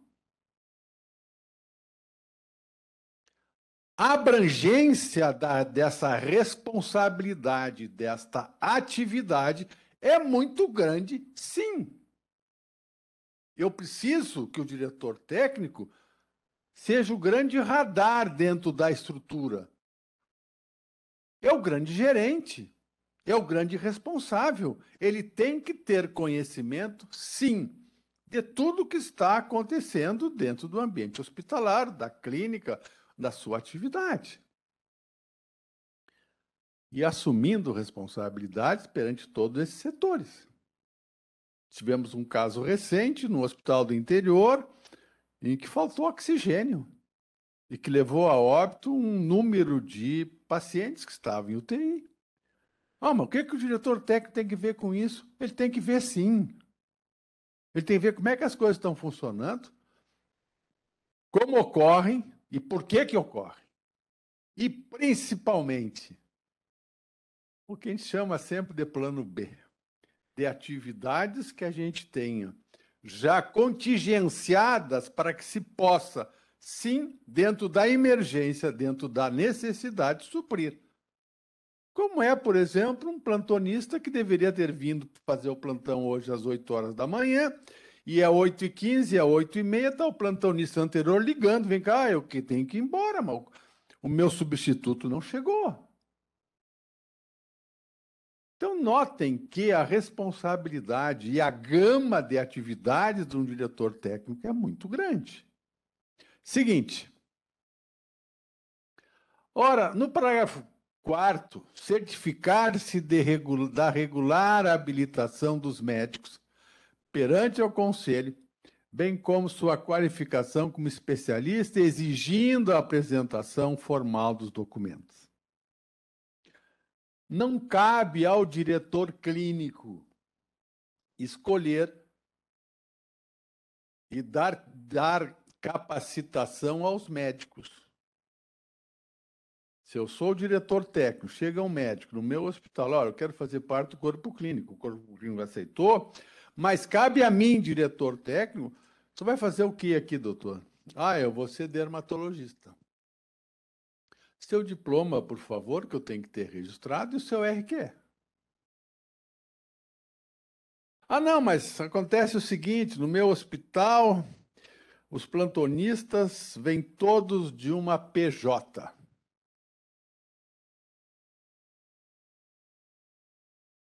PJ necessita ter diretor técnico. E cabe ao diretor técnico da instituição chamar o diretor técnico da pessoa jurídica e estabelecer primeiro um contato e fazer toda a certificação dos profissionais que ali vão atuar. Gente, colegas, melhor falando, muito cuidado com as pessoas jurídicas dentro do ambiente que vocês trabalham. As pessoas jurídicas não são isentas.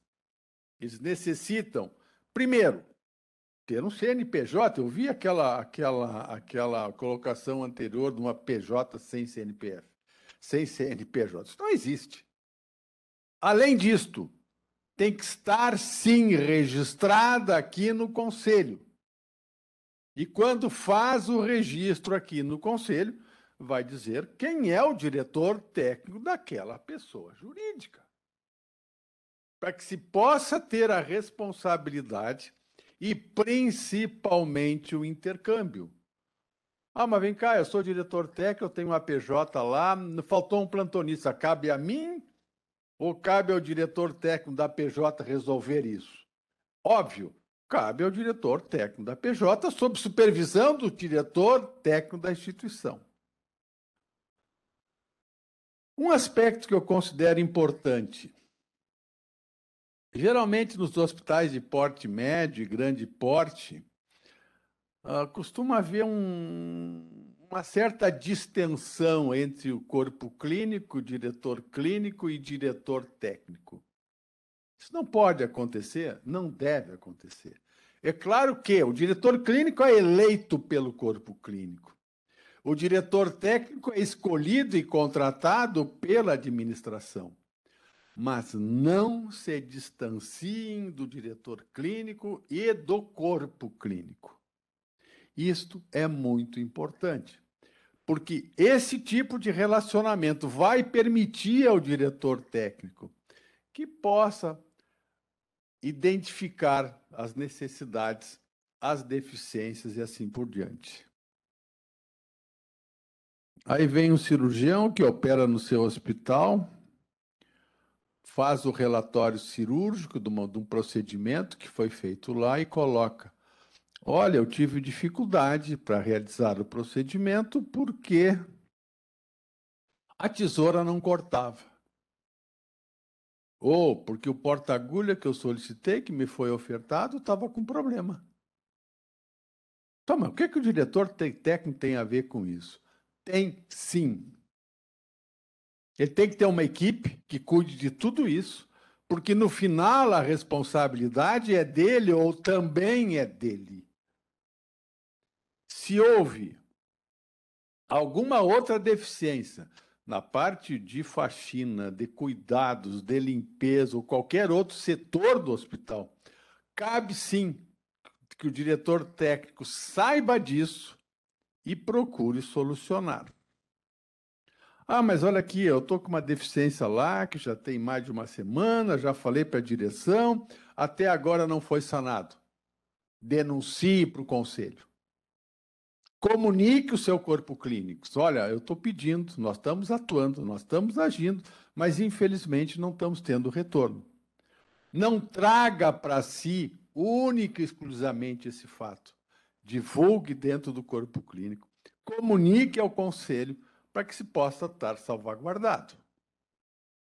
Seguinte.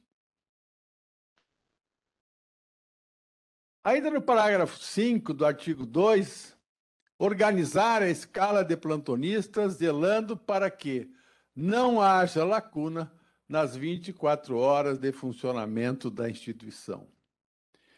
Eu diria assim, ó, aqui no Conselho, o que a gente mais tem recebido, às vezes, é colegas que ligam para cá.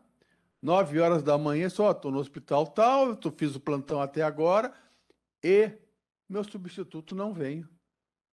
Doutor, o senhor já entrou em contato com o diretor técnico? Não, entre. Não cabe ao diretor clínico resolver isso, ele pode até auxiliar. Mas sempre tenha, principalmente em hospitais de plantões, principalmente de emergência, de maternidade, sempre profissionais que possam suprir as eventualidades, para que não aconteça de chegar pacientes, não serem atendidas, que vão automaticamente na primeira delegacia de polícia e fazem a denúncia num boletim de ocorrência. Esse boletim de ocorrência vai para o Ministério Público, o Ministério Público manda para a Corregedoria do Conselho e aí nós temos problema, sim. Seguinte, tomar então providências para solucionar a ausência de plantonistas. Colegas, isto é o parágrafo 6º da resolução, de artigo 2º da resolução que regulamenta diretor técnico a 2174. Nós não estamos recomendando isso. Isso é o que está na resolução. E isso necessita, sim, ter o cuidado, certo? E ter formas de suprir as necessidades. Seguinte.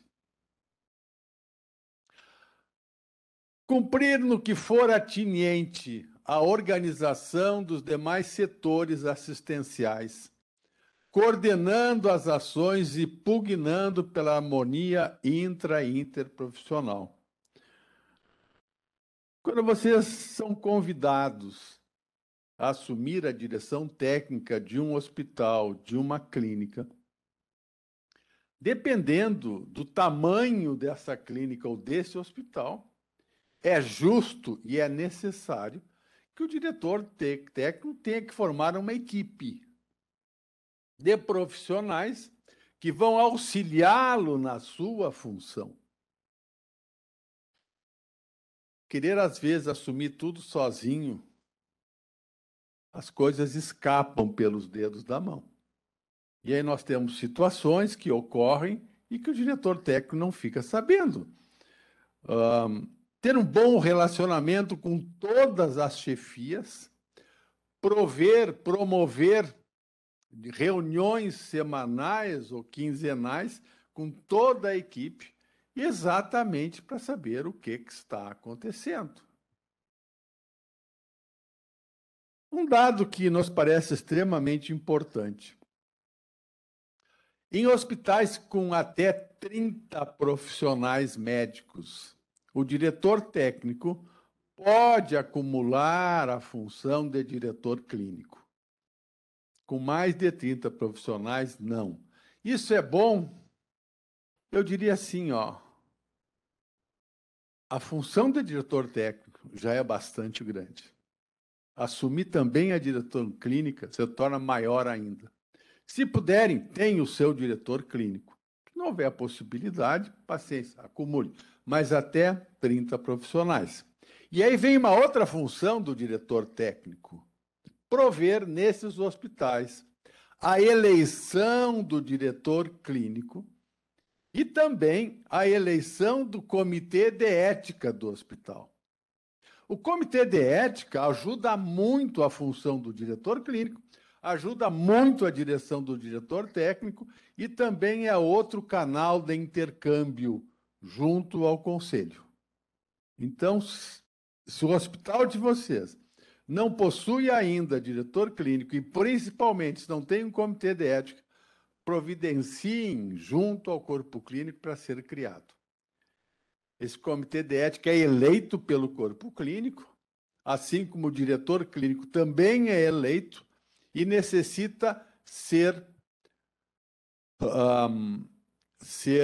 comunicado ao Conselho, registrado aqui no Conselho, quem é o diretor clínico da instituição e quem são os membros que formam o Comitê de Ética. Seguinte. Assegurar que as PJs, as pessoas jurídicas que atuam na instituição, estejam regularmente inscritas no Conselho. Não permitam, dentro da sua instituição, uma pessoa jurídica que não esteja perfeitamente qualificada. Porque a partir do momento em que um diretor técnico aceitar na sua instituição uma pessoa jurídica formada sabe lá como e sabe lá quando e por quem, atue no seu hospital e não tenha sido registrado aqui no Conselho, ele está sendo corresponsável por todos os atos dessa pessoa jurídica. Assim como o Conselho pode atuar se de repente no examinar, no verificar esse registro, se ele está devidamente contemplado, certo? Para que possa, sem dúvida, dar essa qualificação e esse registro. Seguinte, é assegurado, esse é o artigo 3, ao diretor técnico, o direito de suspender, integrá-lo ou parcialmente as atividades do estabelecimento sob sua direção. Quando faltarem as condições funcionais previstas nessa norma ou na resolução do CFM 256/2003. Cara, eu posso fechar a emergência? Pode. Se o diretor técnico achar que aquela emergência, ou aquele setor do hospital, ou a maternidade, ou seja qualquer setor, não tiver condições seguras de atendimento, suspenda o atendimento. Comunique ao Conselho, comunique ao Ministério Público, comunique a quem tiver que comunicar, secretário de Saúde e outras autoridades, dizendo aqui, ó, eu não posso deixar funcionar isto desta forma. Bah, mas isso vai ser um caos. Não. Você está garantindo para que se possa dar um bom atendimento e mostrando também a sua responsabilidade, porque se mantiver aquilo aberto com as deficiências que foram encontradas, você está sendo grande responsável por tudo que acontecer lá. Se alicerce junto à direção, se alicerce junto ao Conselho, se alicerce junto ao Ministério Público. A função do diretor técnico é garantir um atendimento adequado, seguro e com qualidade. Ah, mas eu não vou fazer isso porque vai ficar chato para a direção, vai ficar chato para a cidade. Não. É a situação. E ela necessita, sim, ser denunciada e que se tenha tomado providências. Nós estamos trabalhando com seres humanos, com doentes, com pacientes, e muitas vezes pacientes que chegam na nossa instituição em péssimas condições de saúde, em cima de um vaga zero, ou em cima de um vaga não sei o quê, e que tumultua tudo e que tornam as coisas mais difíceis. Seguinte. Era isso que eu queria colocar para vocês, de uma forma assim mais rápida. Meu grande conselho: não assumam uma direção técnica sem, ao menos, ter lido, refletido em cima de toda a resolução que existe. Nós, corregedores, nós, conselho, atuamos em cima do Código de Ética Médica e, no caso de diretor técnico, em cima da resolução que rege todo o trabalho do diretor técnico. Eu não vou me alongar muito, a gente vai se colocar à disposição de vocês para alguma pergunta. E muito obrigado, foi um prazer bastante grande e obrigado também, Dr. Carlos Esparta, por mais essa oportunidade. Obrigado, doutor Isaia. Parabéns pela apresentação. Vamos lá. Onde é que iniciou? Doutora Maria Lúcia, a gravação estará disponível? Sim, estará disponível. Essa prova tem certificado? Sim, será de certificado na plataforma Starlines assim que terminar. Qual a resolução que define o limite de até 30 médicos para acúmulo das funções de diretor técnico e clínico? Autorizar essa até eu vou responder, é 2147 de 2016. É ali que está, acho que nas funções do diretor clínico. A senha para a plataforma Starline é a mesma que ingressamos no login médico do Cremers? Não. Depois do final da reunião, por favor, explica ali para o pessoal. Vamos abrir a pergunta, doutor César. Qual a função da corregedoria frente a uma denúncia junto ao Cremers de diretor técnico contra um auditor médico por alegado excesso de glosa, quando no decorrer da sindicância for constatada uma irregularidade técnica grave, abre parênteses, fraude, da própria instituição hospitalar? Doutor Isai vai dar uma pergunta, mas não falando de um caso concreto, uma coisa mais genérica, por gentileza, doutor Isai. Bem, nós temos recebido ocasionalmente denúncias desse tipo.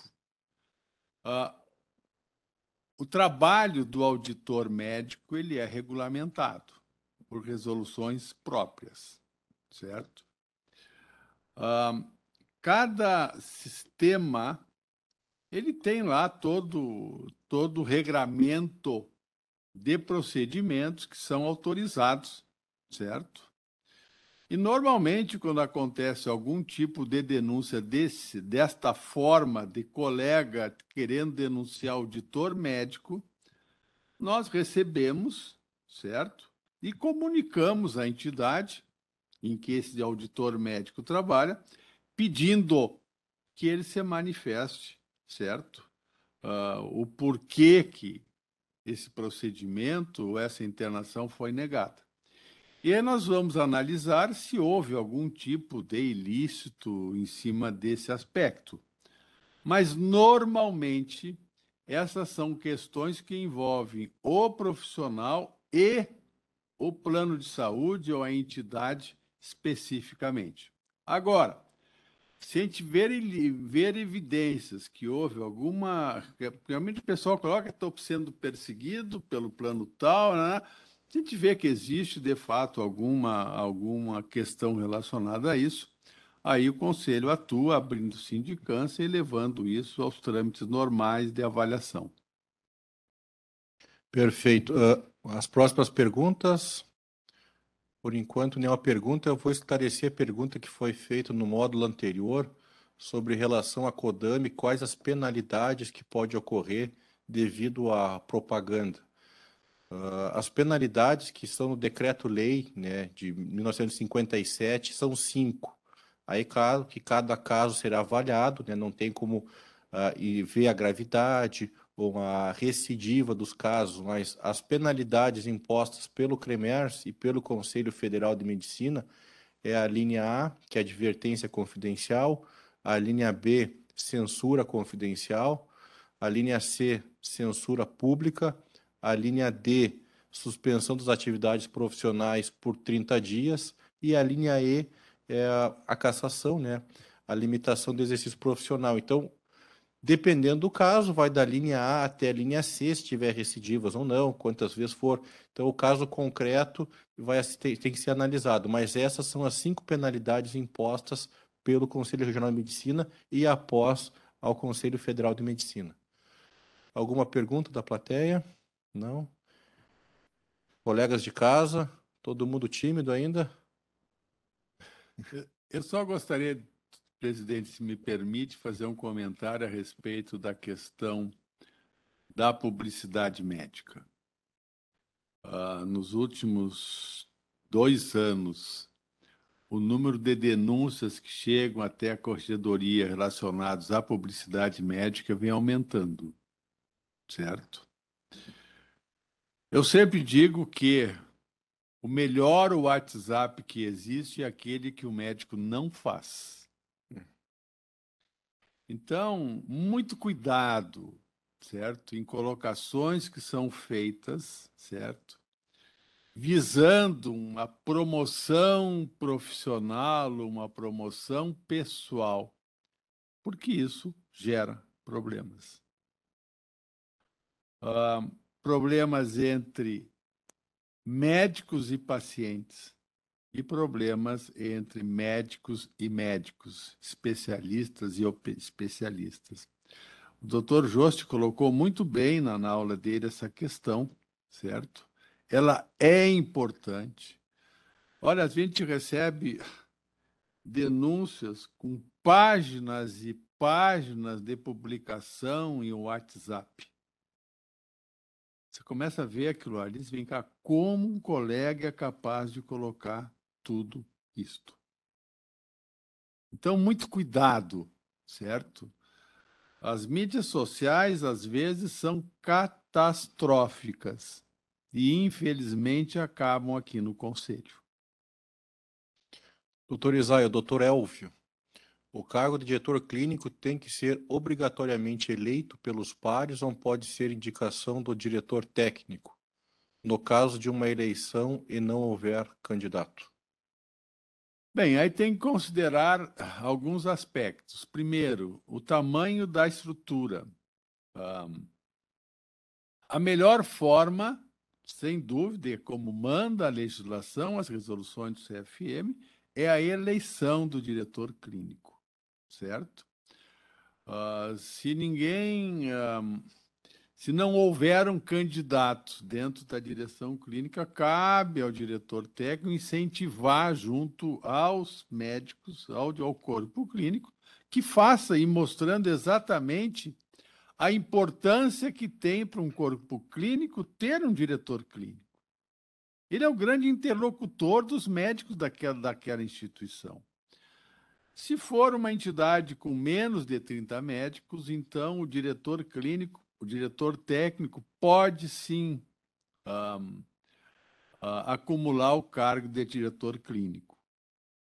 Se eu tivesse nesta situação, eu sou diretor técnico de um hospital que tem 25 médicos no corpo clínico, eu vou propor que se faça uma eleição.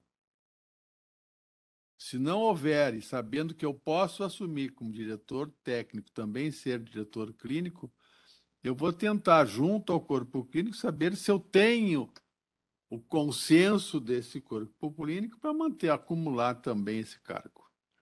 Doutor Elvio, desculpa, doutor Isaia. Não, é isso aí. Um pouco maior de 30 colegas. Pois então, doutor Elvio, nós tivemos um caso aqui, até vou complementar um pouco. É uma pessoa jurídica de anestesistas que tem mais de 30. Eles solicitaram a certificação de irregularidade e o sistema tranca, não é nem nós que vamos trancando, nem o conselheiro. E eles solicitaram para não ter o diretor clínico. Nós até entendemos que é uma pessoa jurídica só de anestesistas, que trabalham só para aquela atividade, e até uma parte mais de receber, que não era necessário, mas nós tivemos que mandar para o Conselho Federal para ver se existiria essa possibilidade ou não num caso assim. E aí depois veio o retorno. No caso, perguntando, não é um hospital, mas sim uma unidade de pronto atendimento. Uma UPA. Acreditamos que tem que ter uma eleição. Da mesma forma. Uma eleição, da mesma forma, né? Justamente porque se abrir um edital e não houver candidato, depois o diretor técnico pode conversar com os membros e abrir um novo edital até ter uma eleição. No máximo, um mandato tampão até ter uma nova eleição. Alguma pergunta a mais? Não? Então, eu agradeço a presença de todos, declaro por encerrado, a partir do encerramento, já está a prova, que é muito difícil no sistema aí, e o certificado já sai na hora. Vou entregar um certificado ao doutor Isaia pela presença. Muito obrigado.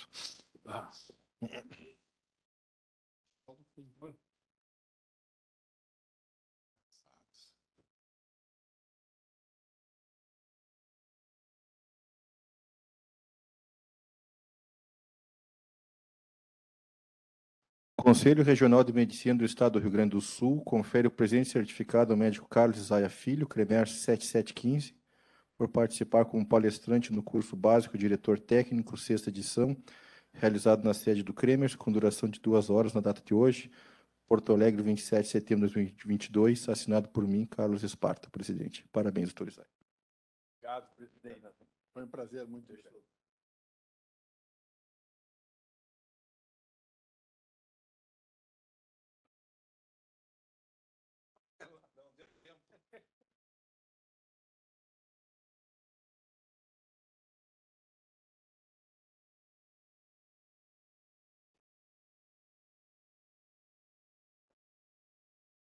Só agora se preocupou.